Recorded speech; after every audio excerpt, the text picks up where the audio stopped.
Madam Reg, I know I was listening to you discussing about the fellowship. Is it something that you would recommend to others to try to do it if they get invited? And would you do it again? Yeah, absolutely. I can't do it again, but I absolutely 110% recommend. That's awesome. People That's really to awesome. try it out. Oh, lastly, pasalubong.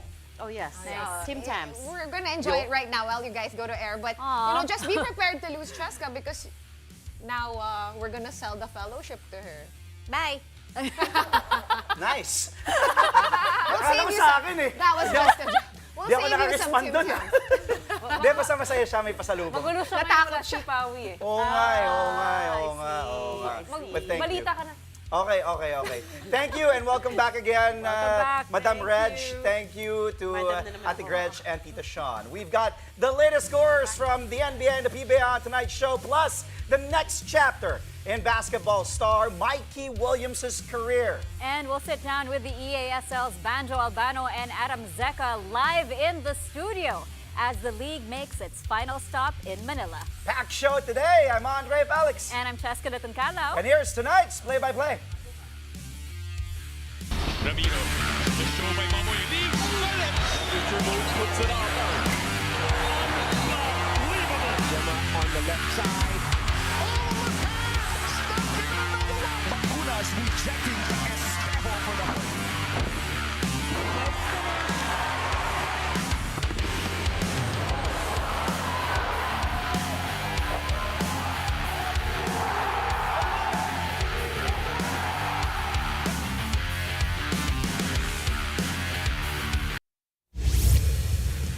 Showtime in Los Angeles as the Lakers host the San Antonio Spurs. A tale of two halves here, with the Lake Show looking really good in the first 24 minutes. But the Spurs managed to come back from a 9-point halftime deficit to claim a 126-102 victory. San Antonio used a 25-9 run to open the fourth quarter to pull away from the purple and gold for good.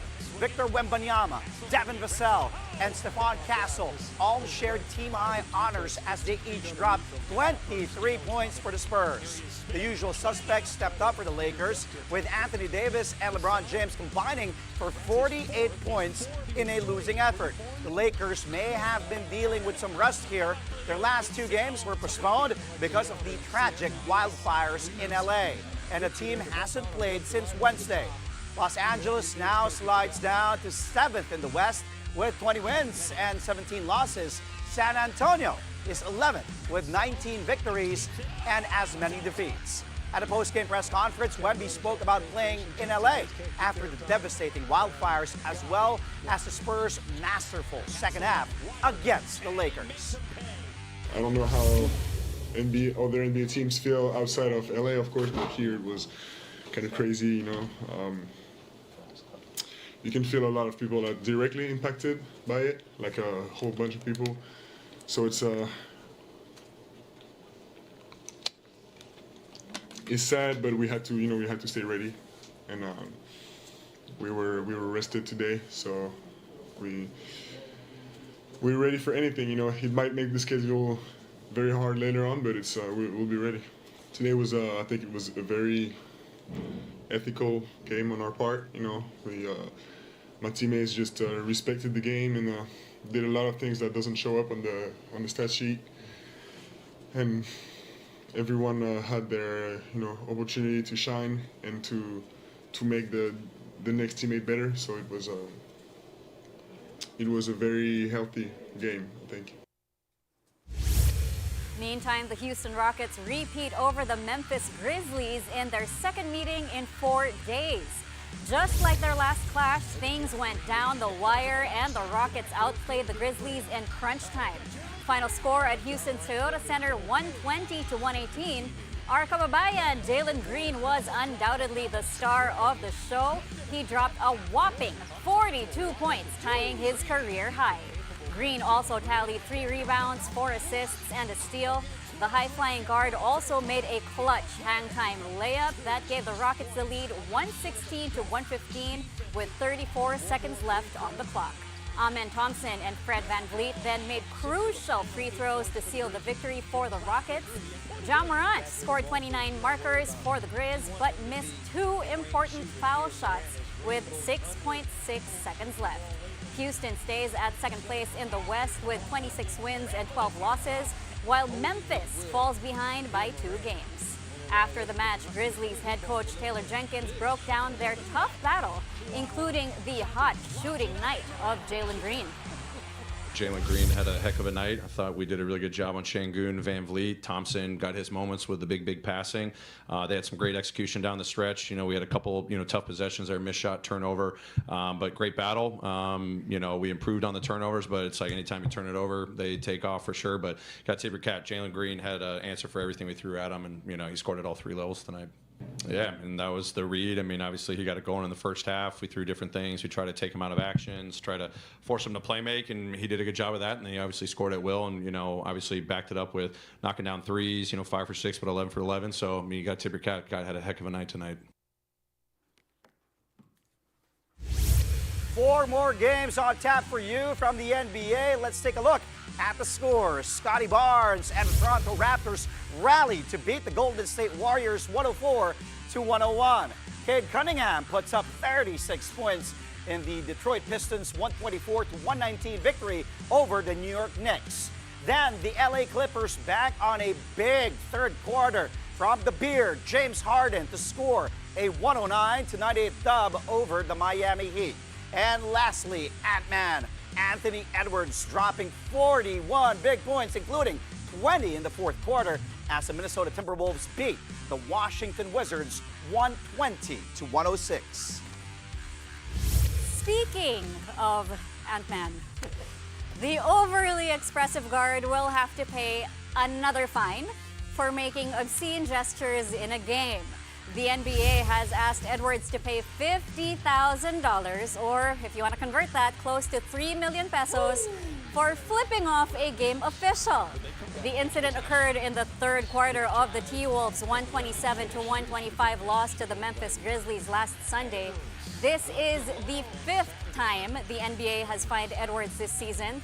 In total, he has been docked $285,000, or more than 16 million pesos for all his infractions. But Edwards reportedly signed a $244 million extension in 2023 that will pay him over $42 million this season.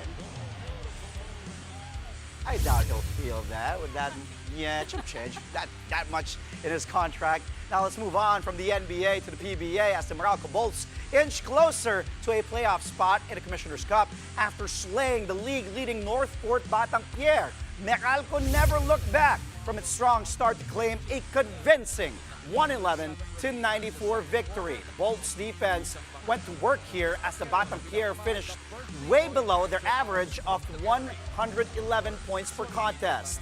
Chris Banquero was eventually named player of the game as CB dropped a season-high 25 points to go along with his 4 rebounds and 6 assists. Meralco import Akil Mitchell was a major force as well as he posted a 30-piece. The Bolts climb up the team standings now with 6 victories against 3 setbacks. The Batang Pier, though, are still on top with a 7-2 win-loss slate. At a post-game press con, Coach Luigi Trillo broke down Meralco's masterful win. Well, first of all, Northport's been playing really good basketball. I mean, they deserve every win. They've been taking down a lot of quality teams, Hong Kong, Ginebra. Like some of the coaches said, they are the real deal. But I think today we played better defensively. We know this team can score the ball. You've got guys like Munzon, Tolentino, Navarro. Their import also is a perfect fit for them. I thought our bench just all around coming in and helping out. This is one of these games where even our bigs, Norbert, Kyle, Raymond helping Brandon, quality from them coming in.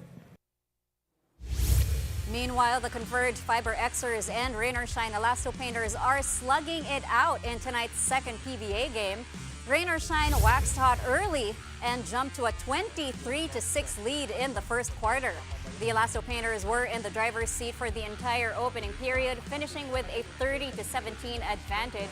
But Converge showed signs of life in the second and erased a once 17-point gap to take the first lead with a minute left before halftime. The Fiber Xers entered the break ahead 47-43. Justin Arana scored 8 points to lead Converge. Dion Thompson already had a double-double for Rain or Shine with 12 points and 13 rebounds after 24 minutes. It is now the fourth quarter of this close game. Both teams are looking for a quick bounce back after seeing both their winning streaks vanish last weekend. Well, more PBA action is coming your way tomorrow. Pride is at stake as the Blackwater Bossing and the Terra Firma G face off at 5 in the afternoon. Both teams have had rough campaigns this conference pretty much and are in the bottom 2 of the standings. The Bossing have only won 1 of their 8 games so far, while the G still winless in 9 outings. Then at 7:30 p.m., the TNT Tropang Giga will look for their 4th straight win as they take on an NLEX Road Warriors squad that's looking to snap out of a 4-game slump. Both games will be at the Ninoy Aquino Stadium in Manila, but you can also catch them live on PBA Rush, RPTV, and the Pilipinas Live app. Coming up here on the show, the EASL is all set to host its final Manila leg for the 2024-25 season, and we'll talk more about the league with our guests here inside the studio live when play-by-play returns. Stay tuned, only here to One News.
By play only here on One News. Mikey Williams is back in the Philippines, but not for the PBA.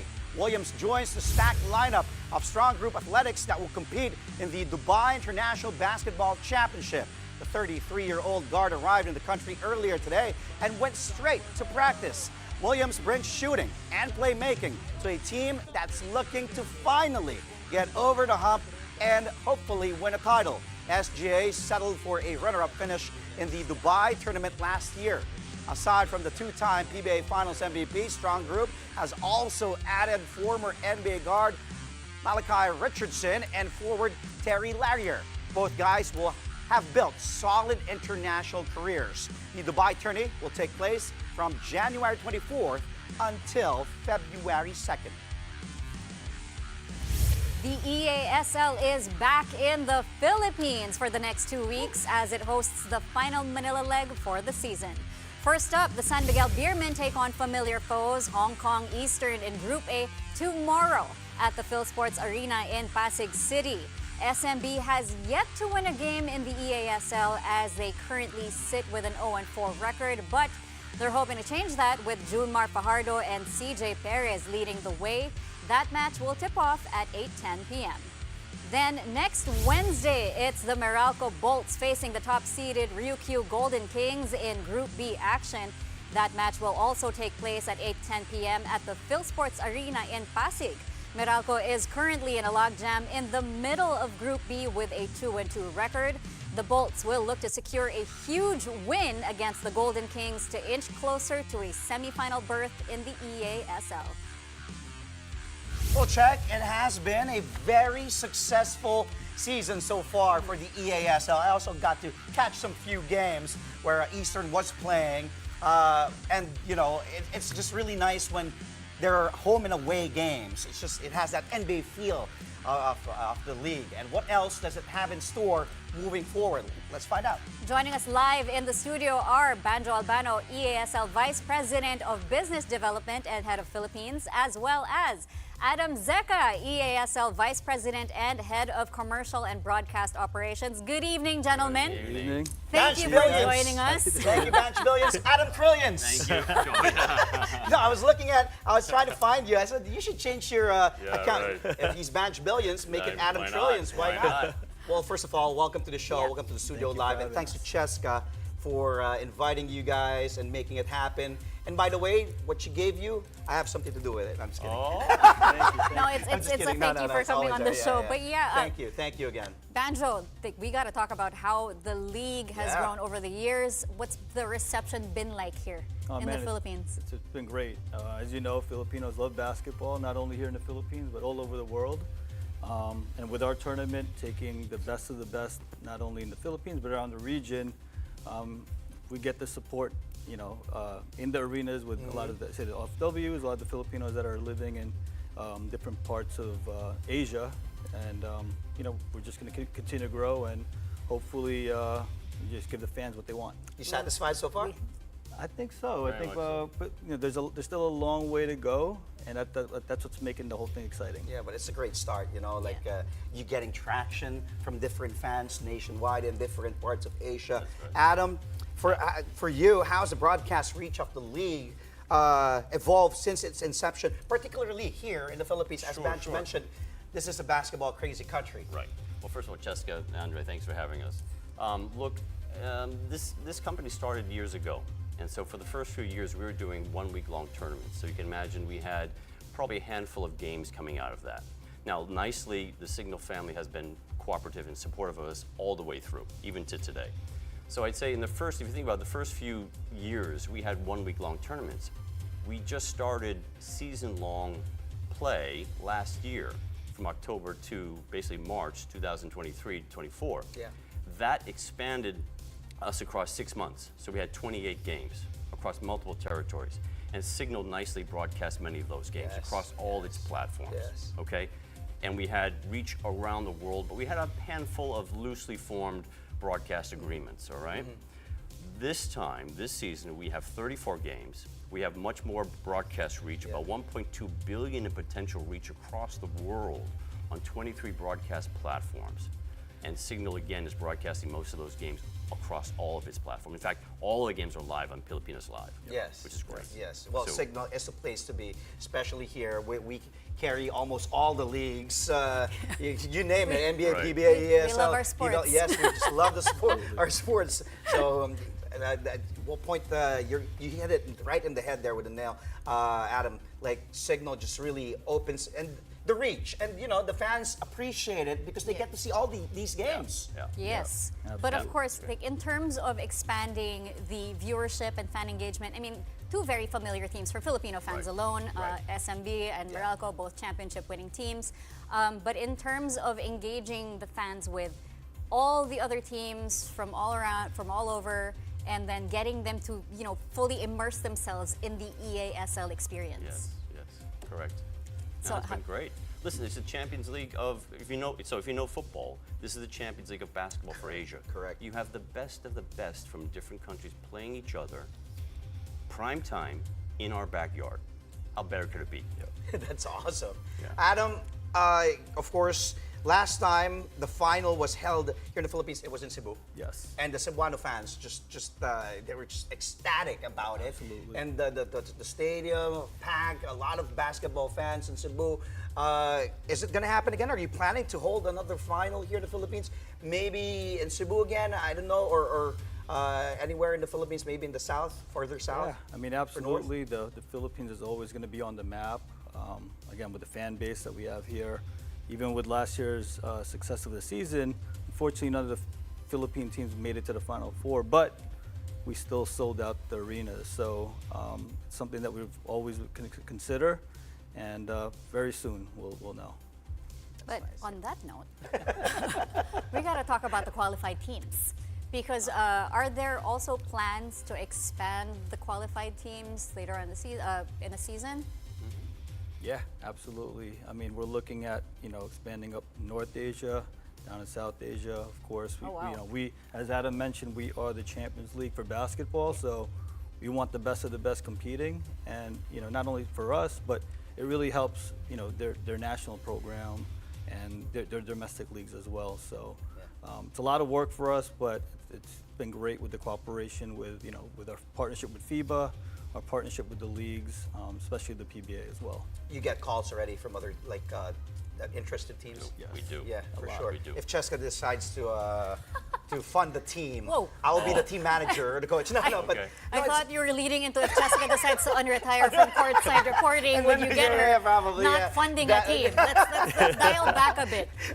Pwede yun. Batch Millions, Adam Trillions, Cheska Quintillions? Is that No, lastly, kidding aside, lastly, I'll go to you, Adam, or Yeah. Batch can also chime in on this one. How do you guys envision the future Yeah. of the EASL here in the Philippines? And what are your long-term plans for basketball development here? What other programs are in the pipeline? Especially, we're in the start, basically, January of 2025. Want to start? I'll take it. Sure. First of all, I'd say this to you is that if you think about it, we are basically celebrating the champions of the leagues that exist in this country, in the region, right? Yeah, yeah. So right now we take the best teams to play each other. Now we are right now focusing mostly on East Asia, and that's largely North Asia, but includes the Philippines. We are getting wonderful reception from all the other leagues around the region, whether it be down far to Australia, New Zealand, Southeast Asia. And you may know that late last year, the ASEAN Basketball League was actually sort of closed down.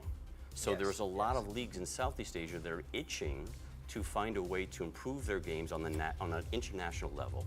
And we have found, as Ben said, that the players who come back after playing against each other internationally find that when they go back to the domestic leagues, their skills are honed and sharpened. So we recognize that. We want to try to do what we can to help expand basketball across Asia Pacific, okay? And do some things on the grassroots area to help the youth development in basketball, bring good coaches to the region, help grow young athletes, and give them a path to pursuing professional sports if they wish to, whether it be here in this region or outside the region. It's great. Yeah, I mean, absolutely. I mean, from the grassroots perspective, we all know that, there's a lot of basketball being played in Asia, and what's missing is sometimes it's the coaching. So we want to bring that into the local communities, find those stars and give them an opportunity. Because anytime you bring the best of the best, whether it's the coaches, teaching the kids or the kids competing at the highest levels, only good things happen, right? So I think even taking Morocco, for instance, they've been trying for how many years to win a PBA championship. Last year, they compete, they play some tough games, they win some tough games.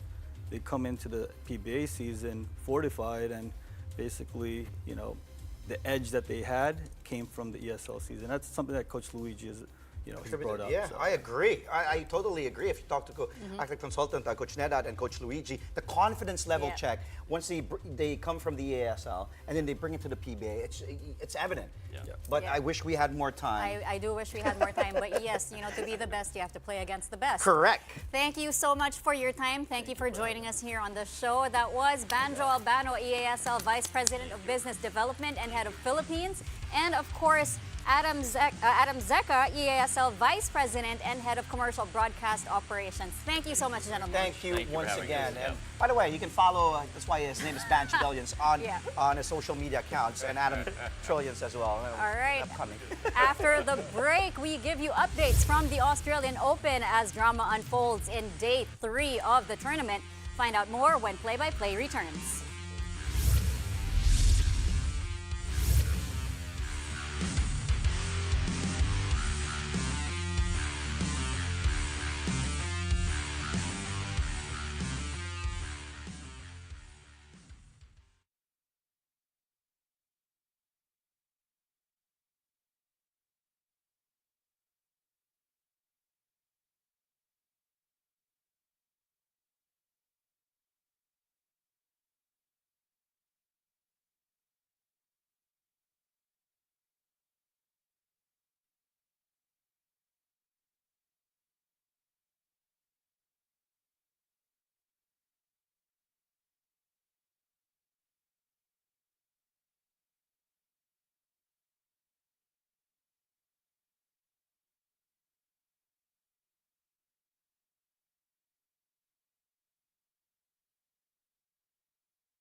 Samraj of Thailand for a 6-2, 4-6, 3-6, 6-1, 6-2 victory.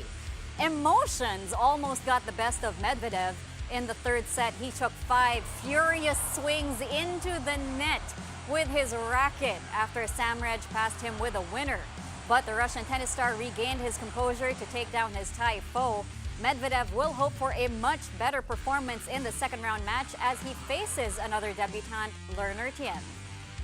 Over at the women's side, 4-time Grand Slam champion Naomi Osaka defeated Caroline Garcia to advance to the second round of the Australian Open. Osaka avenged her loss to the Frenchwoman in the first round last year by winning their match this time around 6-3, 3-6, 6-3. This is Osaka's first victory at Melbourne Park since 2022. Osaka will next face 20th seed Karolina Muchova.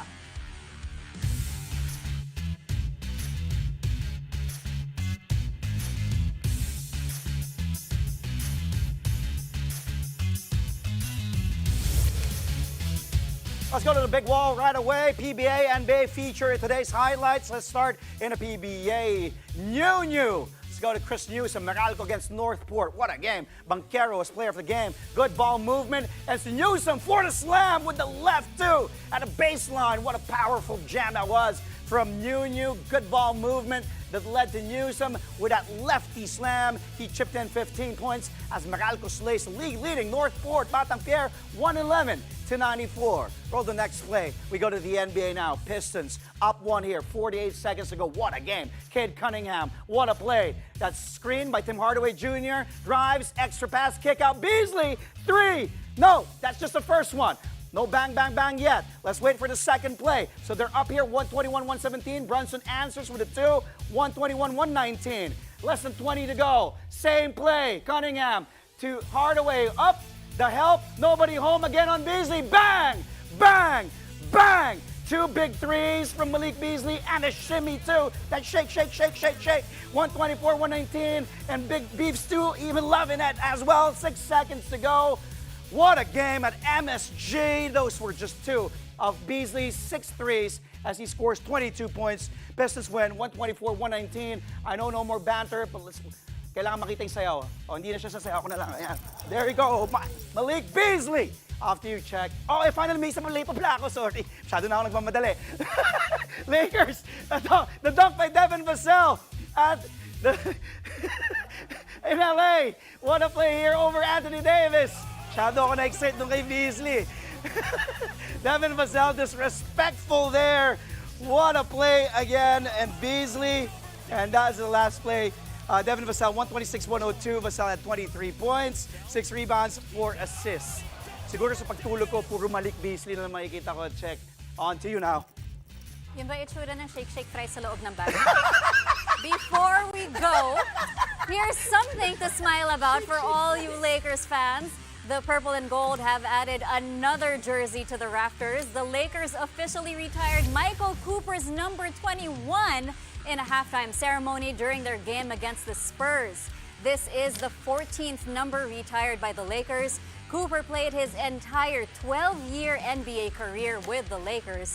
He won 5 NBA championships and was named the 1987 Defensive Player of the Year. Cameraman natin, shake-shake. Isa shake-shake ka, isa ganun. I'm okay, thank you. Ayaw mo na? Yun ang pinapayakan dyan. Hindi ako mapapalitan dahil dyan. Kung mapalitan ako dahil dun.